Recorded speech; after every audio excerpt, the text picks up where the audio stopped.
Hello, my name is Fred Kwan. I'm an MD PhD student at Mount Sinai, currently doing a postdoctoral fellowship at NYU. I'm going to be talking about writing an AI medical paper today. If you have any questions whatsoever, feel free to reach out to me on Twitter, and I attach my handle right here. Before beginning my talk, I just wanted to provide a disclosure that, well, I have no financial disclosures to make, but there's one disclaimer, which is that there's many different ways to approach writing research papers and AI medical research papers in particular. This is how I do it, but you may find that other approaches that work best for you. So I hope you can take this as a resource and develop an approach that you can personalize to your own needs. So just wanted to provide a very quick qualifications. So I graduated from University of Pennsylvania with a Bachelor and Master's of Science in Bioengineering. I enrolled in an MD PhD program at Mount Sinai.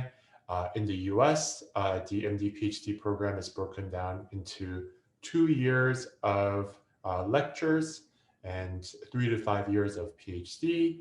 And then we returned to medical school for the last 2 years of in-clinic medical school. So currently, I defended my PhD dissertation last December, and I've been working as a postdoctoral fellow before going back to medical school at Mount Sinai.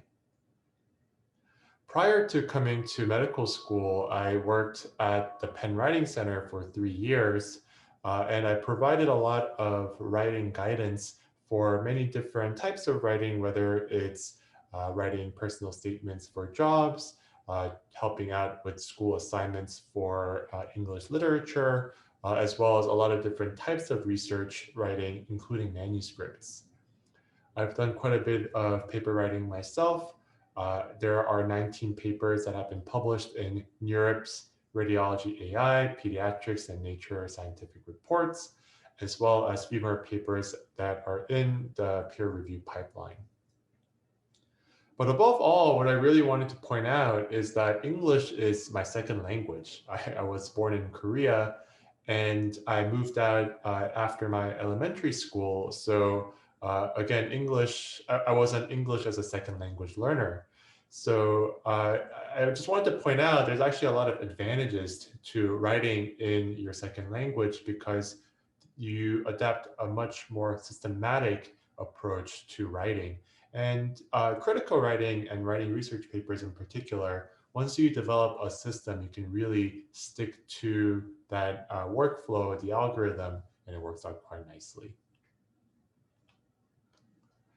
And for this talk, although there are many different types of papers from original research, talking about data resources, as well as reviews and editorials, case reports and letters to the editor, I focused this talk specifically on original research.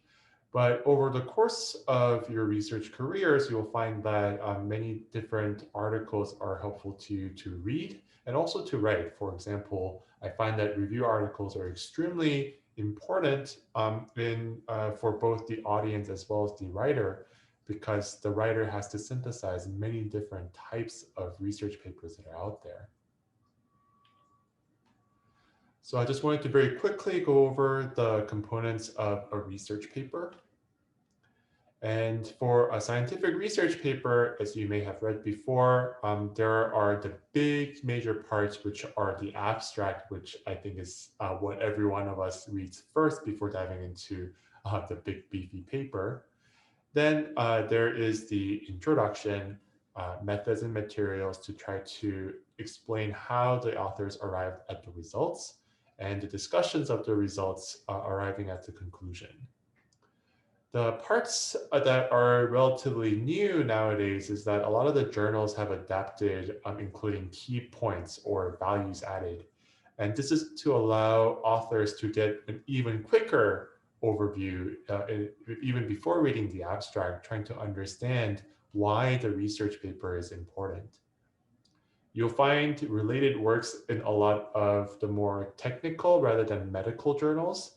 So you'll find related works in IEEE, NeurIPS, and other engineering and machine learning conferences. So abstract is a short summary of your paper, and typically it's anywhere between 200 to 300 words. And this part is going to be available for free for nearly all journals. So even if you don't make your particular published manuscript open access, because that does require an extra fee depending on the journal, the abstract is going to be accessible by many different archives that are available out there, including Google Scholar and PubMed. And this abstract is important because you now have to convince your audience to read the paper in depth. So not only do you have to explain what is really important about the field of research, you have to demonstrate what novel things you did or what novel findings that you made. And again, as I mentioned before, for the key points or value added, this is the point where you convince not only the editors, but also the audience what you have contributed to your research field. That is, why is it important? Then the paper moves into the introduction. If you have now convinced your audience after the abstract. So the introduction is broken down into background information that motivates your research, because some of the readers might be people who are really experts in your research field, but some people might be students who are just beginning to do their own research. And that's why it's really important to point out at the point of your manuscript writing, what exactly is the current state of the art? And what are the shortcomings of that state of the art status? And from there, you can develop your hypothesis and state it very clearly towards the end of your introduction. For the related work part, which is a separate section, as I mentioned, in many of the technical conferences, this particular component may be combined into the introduction for medical journals. So this information, it's not specifically made into a separate section in the medical journals, but it still is included. So this is where you can really point out what forms the foundation of your research, so that people have a reference. So it's really important to at least cite the most influential work, even if it may be a few years removed from your current state of the art. In the materials and methods section, this section should contain all information that is necessary to recreate your results. And this also means that the actual discussion or even mentioning of the results should wait until the next section. It's important to note the data selection, and this might be different based on whether or not you used a publicly available data set versus a data set that you personally curated, especially if you're working at a hospital. And for the model development, not only is it important to talk about the architecture, whether you're using a well-established model or a model that you have developed on your own, please make sure to include it in sufficient detail that anyone who's reading the paper can recreate the original experiments.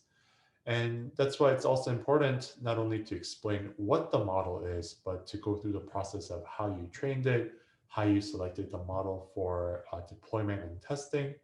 And ideally, you would want to include where you can find a lot of this information, whether it's in the supplemental methods or a GitHub repository or different standardized file formats like ONNX for sharing trained models. If you have used a patient data that is not from a public data set, it's important to include the Institutional Review Board or IRB approvals that demonstrate whether or not informed consent was obtained for patient data. And if it wasn't obtained, you should include why that informed consent was waived. And finally, typical for most medical journals, you'll find that the statistical methods is the last section of the methods and materials. And here you describe what exactly you did to compare your model to either a baseline or maybe you develop different types of models and try to decide the best model that's out there. Or maybe you try to test the model in different populations. So again, having that is going to be really important to have the readers understand why your model is actually important. Because if your model provides marginal benefits or benefits that are not above a certain confidence interval, then it's really not improving upon the existing current state of the art.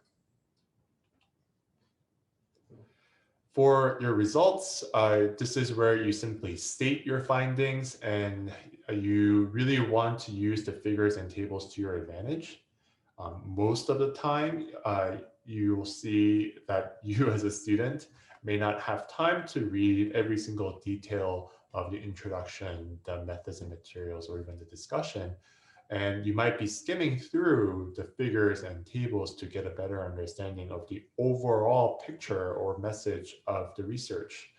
So you want to make sure that by skimming the figures and the tables alone, you tell a complete story. And of course, additional data can go into the supplemental information because some, in particular, some of the medical journals restrict the number of figures you can have. So again, you want to be strategic in terms of selecting which of your data to turn into figures. And here, you really want to be cut and dry. There's no need to explain your results because this is going to be saved for the next section, which is the discussion. Here in the discussion, you want to highlight your key results. So if you presented the raw or processed data in the results section, you now need to provide some sort of interpretation. So you want to go into detail, especially in the first paragraph of, does your data support your hypothesis? Why or why not? And is it consistent with the current understanding of the problem? Or is it consistent with the current state of the art? And again, here's a good opportunity for you to elaborate why or why not using some of the established literature. You want to provide some alternative explanations to your findings because we're all it's easy to be tunnel visioned into a particular method of explaining the data, but there might be alternate explanations that can lead to future research. And along those lines, typically the second to last or the last paragraph in the discussion is the discussion of the limitations. So what could you have done better? What could you have done differently about the research? And this is a great opportunity to say, we understand and recognize the limitations, but we have these different future research or different project ideas in mind to address the limitations. And finally, sometimes the conclusion is part of the discussion for some journals. Sometimes it's a separate section.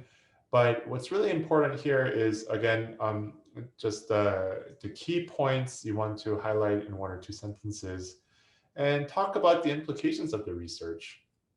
Is this a more of an exploratory research that demonstrates the feasibility of applying some techniques to a very particular medical problem? Or have you done enough such that it's ready for deployment into the clinical workflow?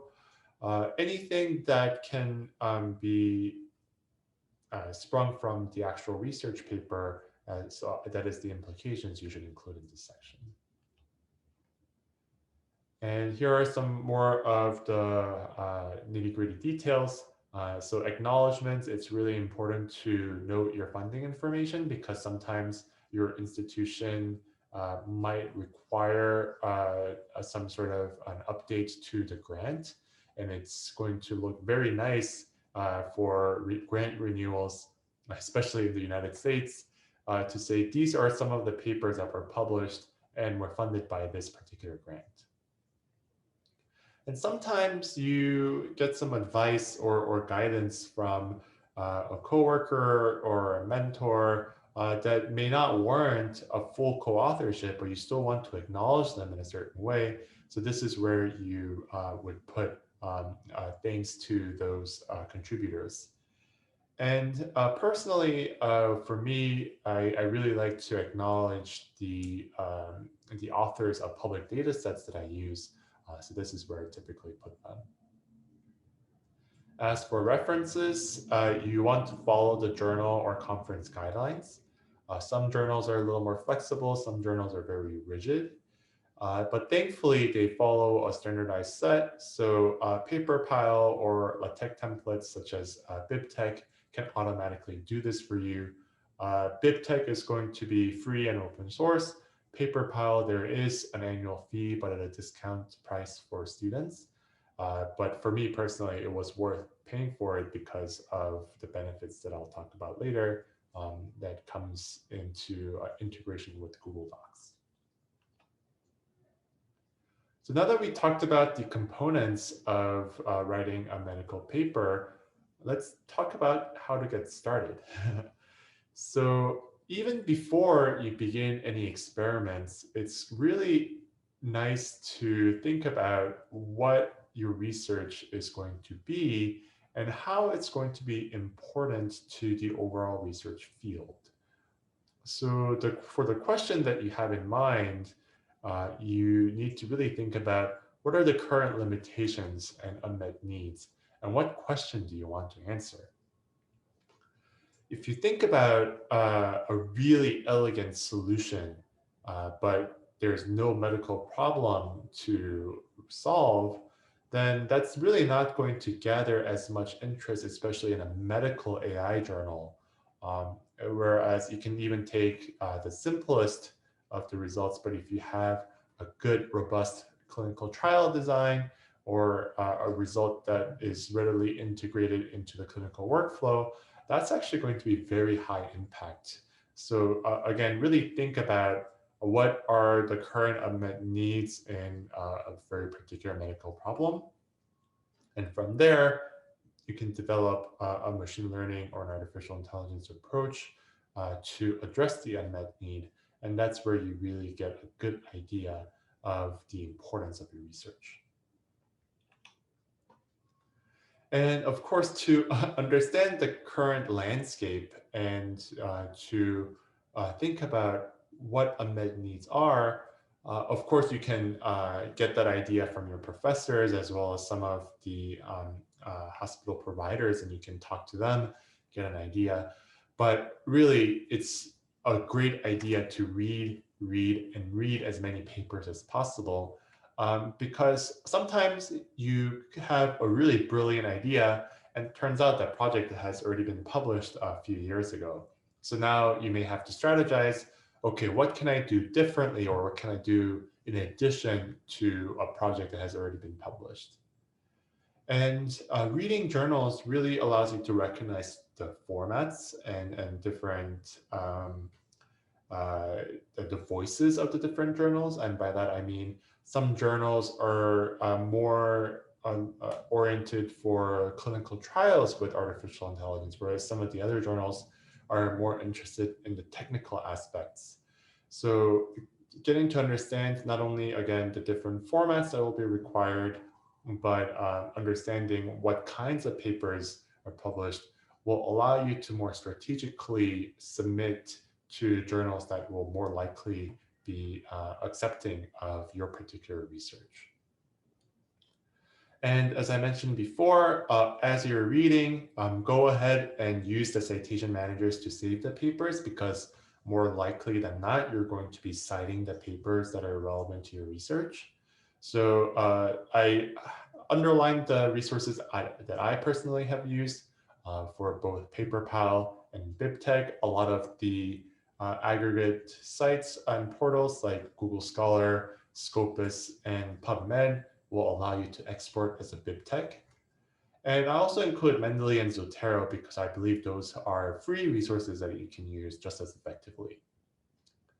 And when you're adding these papers to the citation managers, a good habit to develop is just write a one-sentence summary for each paper.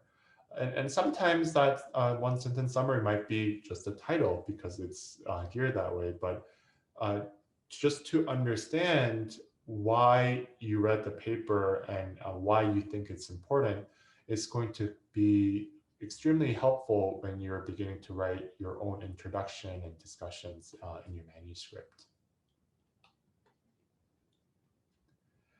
And now that you have done all this work before writing a manuscript and even before doing any of the experiments, when you're beginning to write up your manuscript, it's now the time to think about who is my audience. And for a medical AI paper that is for clinicians, you really want to point out what exactly is the unmet clinical need and emphasize the proposed value addition to the clinical workflow because the readers of a medical AI journal for clinicians may not be as technically proficient, but are really interested in looking for the end results. So to see whether or not your algorithm is going to be applicable to them, it's important to clearly describe the patient inclusion criteria, because if you have an algorithm that is strictly for young adult patients, the geriatricians or physicians who see older patients may not be as interested. So again, patient inclusion criteria, the more you can include to get a good reproducible results, the better. And for these clinicians, they want to get an idea of how close the algorithm is for actually being put into use into the clinic that is being deployed. So you want to very clearly discuss the future steps. Does it need additional cohort members to externally validate? Have you applied a federated learning approach? So is it just ready to go pending FDA or regulatory approval? These are like the key steps that you want to include so that the clinicians have a better idea of how long they need to wait until they can start using it in their own clinics.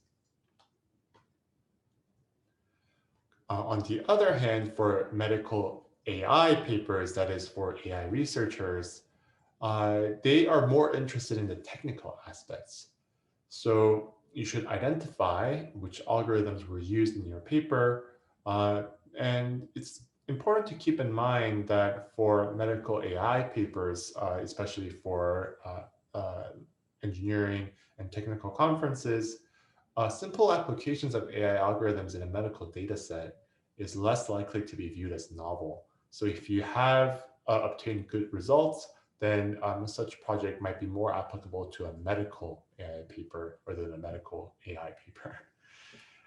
And for these more technical papers, you want to include all information that is required to recreate your results. So it'll be good to include the actual repositories that you have used, as well as save the models. If possible, it's not always easy to do when you use patient data rather than public data sets to publish the data set along with the results. But we should always try to aim for that such that the results are reproducible. And finally, it's good to discuss how this project will impact future AI research. So let's say you used a very particular type of convolutional network to in service of a very particular medical goal, then you can say, yeah, this particular algorithm can be helpful in this classes of medical tasks. Or whether it's, again, a particular addition to the architecture of the algorithm or different ways of training an algorithm, there has to be some technical innovation to be able to be well received in these technical medical AI journals. So in terms of the timeline, just to break down the different sections of the research paper, even before you begin any experiments, you should think about what the introduction is going to look like. It doesn't mean you have to have the whole introduction written because that might change based on the different journal formats. You should include the foundations of your project. So the really key, impactful the manuscripts that have formed your initial hypothesis, and keeping an outline of the different methods that you use. So whether you are taking methods that have been previously well developed, or you're tweaking them or creating from scratch, make sure you have a good outline, as well as keeping track of all the data sets that you're going to use. This is going to define the scope of your project. So if you have a data set that is very big, it's inclusive, then your results are more likely going to generalize and are going to be well received by the medical AI community. For when you're beginning the experiments,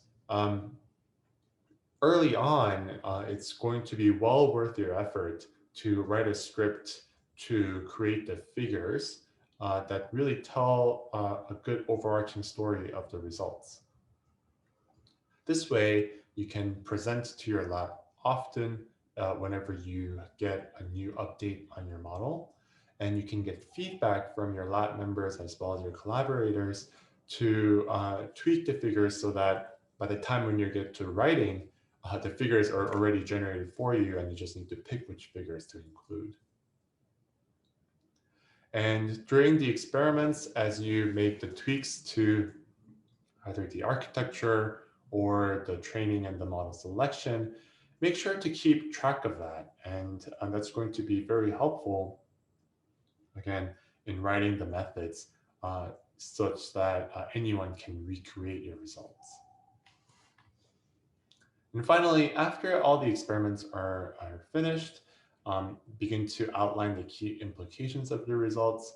And as you can probably guess, outlining is going to be really helpful.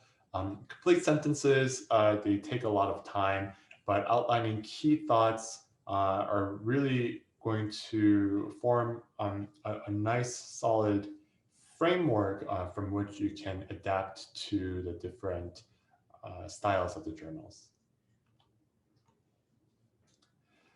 So with the outline format that I wholeheartedly endorse, my preferred order of writing is as follows. So taking the outline that you have developed over the course of planning and conducting experiments, methods and materials are probably one section that is very consistent for many, many different journals. So that's where I begin. Then the results, the figures, as I mentioned before, if you put in the time to create publication-ready figures, they are going to be available to you. Then I think about some of the tables that I want to include. And based on that, results are meant to be very cut and dry, so you just describe what findings you have. And that is also very consistent between journals on different journal styles. And then I talk about the results in greater detail. So the discussions is what I work on next, and then the conclusion. And where there is a greater variation is where you select to which conference or journal you are going to submit your manuscript. So from there, I work on the introduction, because the introduction, as I discussed before, varies depending on whether you're submitting to a medical journal or an AI journal. And finally, abstracts vary also quite a bit for medical journals versus conferences. Especially for NeurIPS, the abstract is much, much shorter than a typical medical AI journal. So you want to keep that in mind. And finally, just reformatting the other sections to fit that particular submission style, including the references. And after I've done all that, then I finally think about a title to think about how I want to convince the readers to read my manuscript. So I might emphasize a clinical trial aspect in a medical journal, whereas I might emphasize a new approach or new algorithmic technique for an AI journal. And some good tools to think about for collaboration. Google Doc is accessible for everyone of any technical literacy. So for clinicians who may not be as comfortable working with LaTeX or any other text editing software, Google Doc is the way to go. There is a very basic version control. One way to make sure that there isn't a huge clash is that you can ask contributors to suggest changes or comment changes rather than editing the document directly, so that one lead author can accept the changes and be in charge of the overall flow. Then for references, if you use PaperPile, they actually take care of the numbering of the citations automatically. And you can change the formats to accommodate different journals and conferences. So this is why, for me personally, it was well worth the annual $35, I think, of subscription. One downside is that Google Docs requires manual formatting of the figures, but you can link the figures to Google Drive files so that you can update the files themselves and it will update in the document automatically. But for most medical journals, you're going to be submitting the figures as a separate file anyway, so it's actually not that big of a deal. And for LaTeX editors, I like to use Overleaf. There is a paid version for which you can do version control with collaborators, but you still can share the documents on Overleaf. And what's really nice about this is that it's not unique to Overleaf, but definitely for any other LaTeX editors, there's going to be automatic formatting of the entire paper with journal and conference templates that are going to be provided to you. And the figures can be automatically numbered, and the reference formatting is again provided to you by the journal or the conference. So now that we went over a very large umbrella overview of the different sections, I'll provide my personal tips. So I include examples from two of the manuscripts from our lab. First is for the introduction. And for introduction, it's broken down into several parts or paragraphs. For the first part, it's important to include the background clinical information for medical journals. So for my paper that talks about a deep learning prognostication model that takes an imaging data as well as a numerical clinical variable for prognosticating patients with COVID-19. I talk about the COVID-19 pandemic, as well as the role of the various clinical parameters in prognosticating the disease in the first paragraph. And also, the first sentence should aim to address key concepts from the title so that, again, it's addressing the more general readers who may not be experts but want to learn more about the paper based on the title. And this is applicable to another paper from our lab in which we have a paper that discusses the generalization of the deep learning model. So this is a more of a technical paper than it is a medical paper. The first sentence, again, talks a lot about the actual model as well as the implications of the model in computer-aided diagnosis. So part two, it's important to talk about the state of the art as well as the shortcomings. So what I like to include is what algorithms address similar problems, and what do they do and what do they not do, and the what do they not do is the part that you're going to try to solve. So here, I talk about for the COVID-19 prognostication model, they use 3D CT images that not every patients get. So for a more generally used prognostication model, it's important to include imaging that all patients should expect to have who present with COVID-19 symptoms, that is the chest X-ray 2D imaging.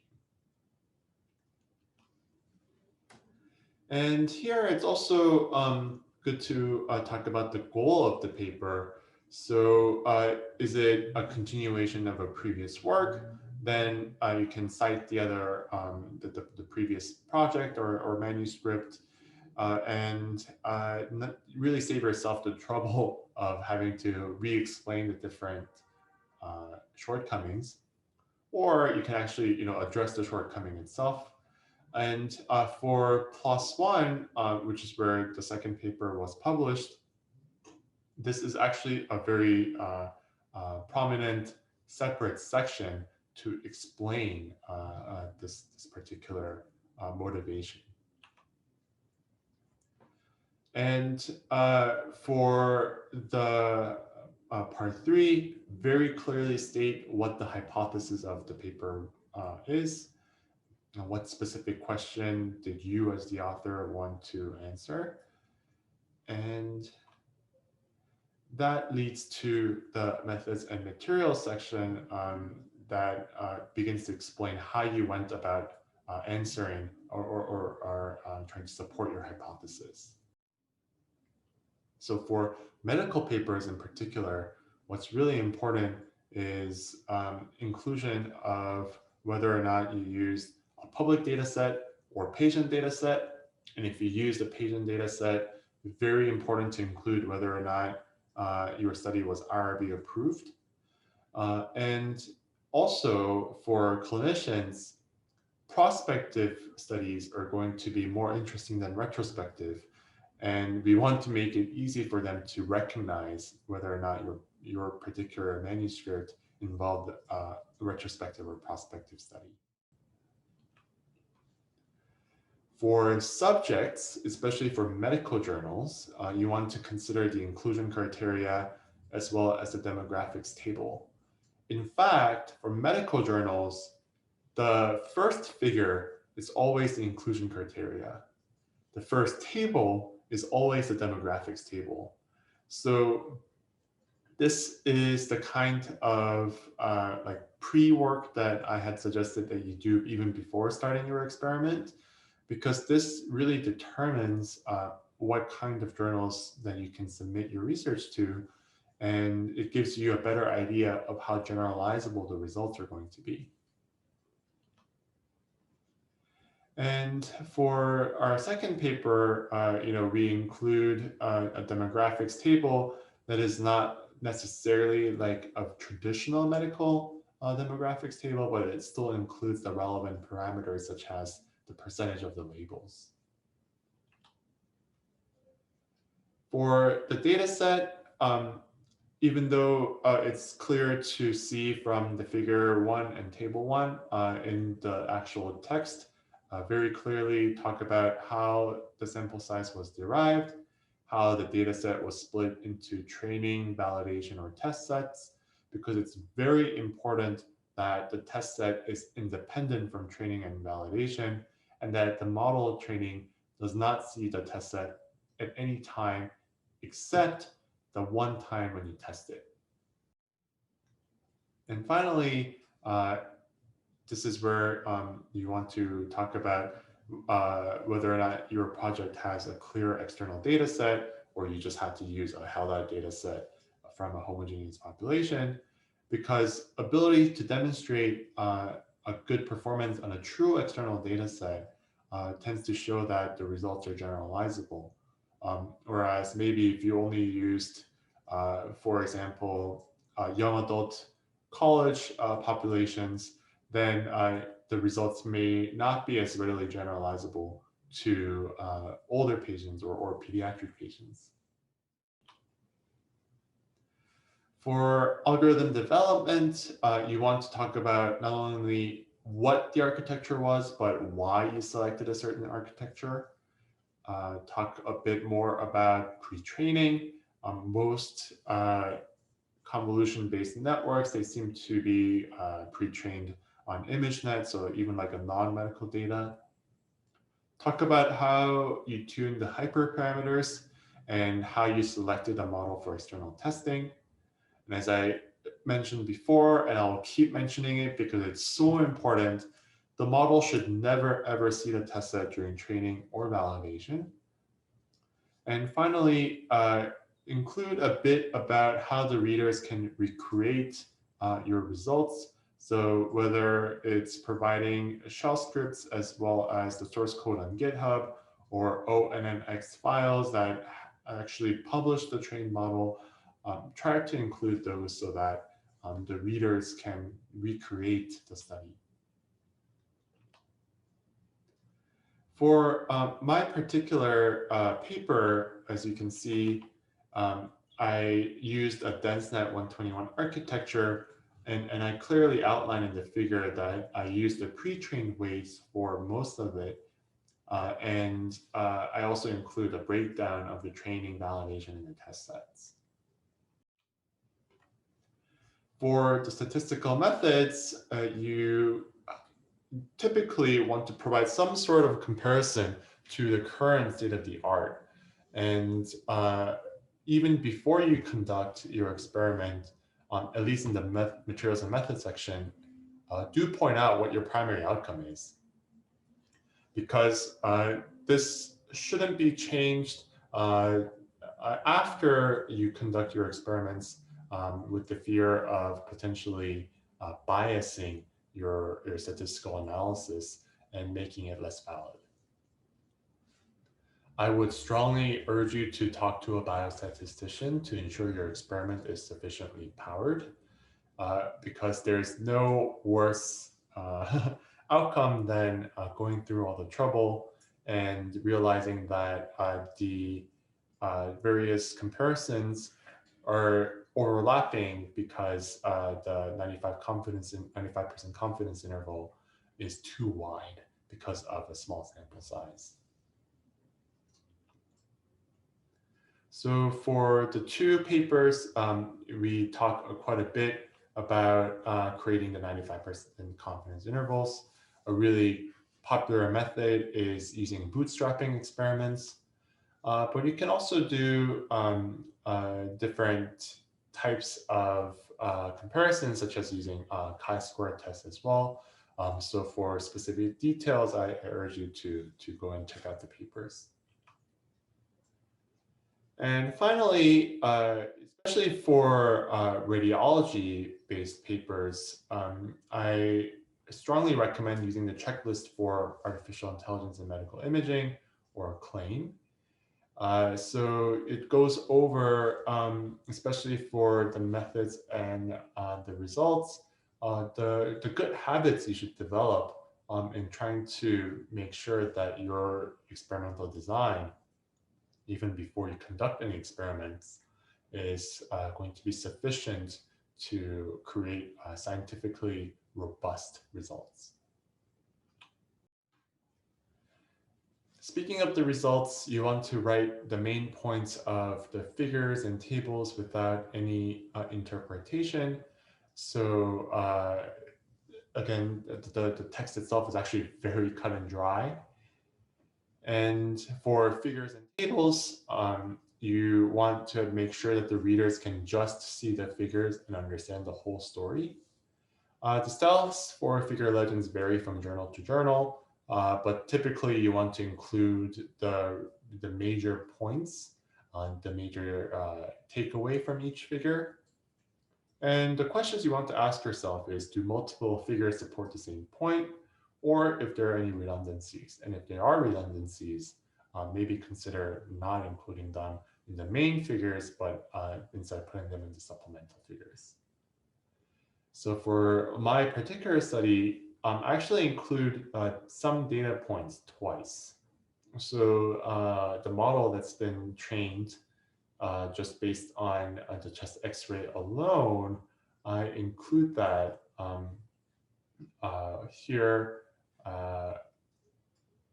for a comparison of a different label training scheme, as well as comparison of CXR imaging data and the EHR clinical variable data. So, but they are trying to point out different parts of the study design. One is for selection of the label to use for supervised training, and the other one to demonstrate the importance of combining text and imaging data to get the best prediction performance.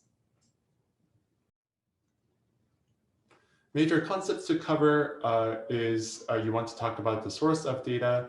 As I had mentioned before, inclusion criteria is figure 1, demographics table is table 1. For algorithm architecture, model selection, it can possibly go into the supplemental files, but really include everything that you need to create reproducible results. The key results, as well as some form of model explainability, which is becoming an increasingly popular requirement of this different medical journals.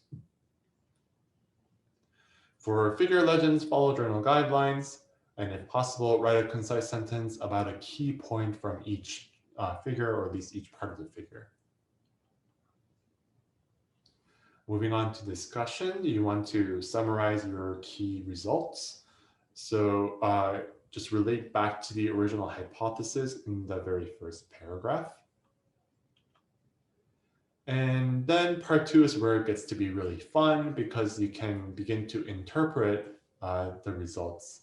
But what's really important is you're providing interpretations as it pertains back to your hypothesis, but you cannot really extrapolate beyond the supporting evidence.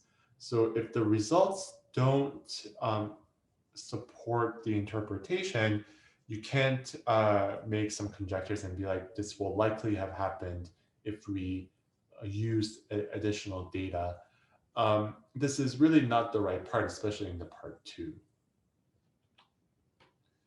For part 3, now it's important to contextualize the research in the overall research field, and talk very briefly about how your research is consistent or inconsistent with other research that's been done so far. So my study was based on a clinical paper that is not a clinical AI paper. And what I was able to do is I was able to use my AI algorithm to obtain similar results as another clinical algorithm. So providing that consistency gives more credibility that my algorithm is performing as it's originally been designed. Part 4 is where I begin to talk about the implications for clinicians and researchers. I talk about how my research, when it can be deployed into the clinic, can begin to influence some of the decision-making of the end users. That is, in my case, the emergency department physicians. And it's important to talk about why the output of the algorithm is important, because you may have a very scientifically robust results. So like, for example, being able to tell the sex of the patient, male or female, based on a diabetic retinopathy scan. But that result, even though you get 100% accuracy and precision and recall, it's really not that helpful for the clinician, because in addition to using the diabetic retinopathy scan, they will also be able to see the patient in front of them and tell whether the patient is male or female, right? So talking about why the results are important in the context of the medical problem is going to be helpful in convincing your readers and the editors that your paper is, in fact, a significant contribution to the field. Part 5, usually the second to last paragraph of the discussion, is where you talk about the limitations. So you want to talk about mostly what additional experiments you need to do so that you can generalize the results for any patient. And to do so, what kind of future experiments you're going to plan based on the future directions here. So my paper used patients from New York City, and New York City is extremely diverse, but I have to recognize that there is actually not a true external testing cohort for this particular paper. Ultimately, I improved upon this result to be more generalizable by participating in a 20 institution international federated learning study. But for this particular paper, I recognize that the limitation is that training is only done with young adults, and the patient cohort comes from New York City, though of course New York City tends to be more heterogeneous than some of the more homogeneous populations seen in other cities. For conclusion, again, very quick summary and implications of your results. Avoid unsupported speculations, but do note what the implications of the research can be. And then after you've done everything, finalize the title after the completion of your manuscript. Consider the keywords that will make your article be included in as many different search engine queues. So whether it's machine learning, deep learning, artificial intelligence, prediction, automation, and a clear statement of the disease of interest or the diagnostic criteria of interest. So for examples from the papers of our group, we include deep learning, because that is a very popular term, and include very clearly in yellow what our clinical problem that we wanted to address was. And after you have done everything, now it's time to submit your manuscript. So here you want to select a journal. Who do you want your readers to be, clinicians or AI researchers? If you got a clinically significant result, that's what you should decide. If you worked more on the algorithm development, then a technical conference is probably more appropriate. View the author guidelines available for most journals, and check the most recent articles for formatting guidelines, because some journals may even provide the templates, and most conferences definitely do.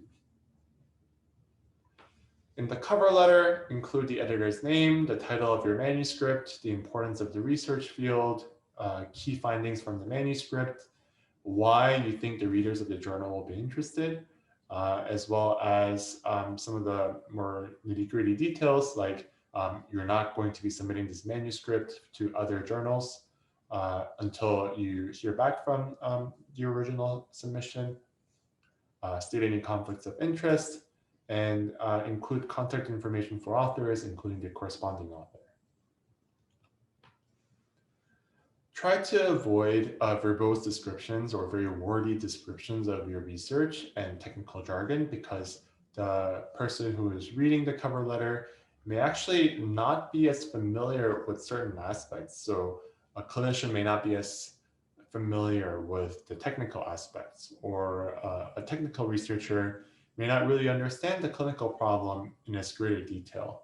So try to keep it general, keep the implications of the paper brief and broadly interesting. Try to keep it into a single page, and of course, check for spelling and grammatical errors, because this is the first impression you're going to make on the editor and the reviewers. So with that, that concludes my talk. Again, feel free to reach out to me on Twitter or email. I'm more than happy to share some of my works and answer any questions that you might have. Thank you again for your time. Thank you again for the opportunity. And I look forward to working with some of you soon. Thank you.